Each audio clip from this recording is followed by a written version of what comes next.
সৈবান্ধের প্রোগ্রামে রাজু সাইসের গান শুনি ধোকা খাওয়া ছানাগুলা এরকম ভাবে নাচবে কোনোদিনও ভাবেছিলি না রে বাপ। তো পার্টিরা আজকে গেছিলি সৈবান্ধের মেলা, আর মেলা পৌঁছে আমার গাটা পুরা থর কাঁপতেছিল।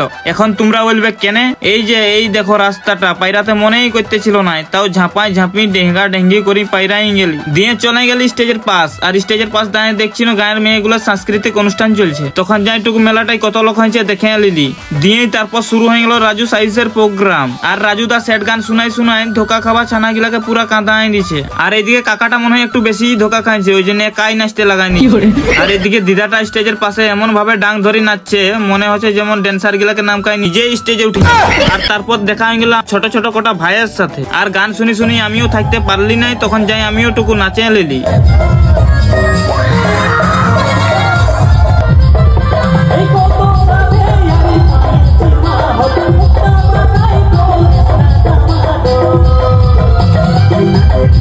তো পার্টির আজকের ভিডিওটা এখান পর্যন্ত কেমন লাগলো কমেন্ট করে বলতে ভুলবে না একদম।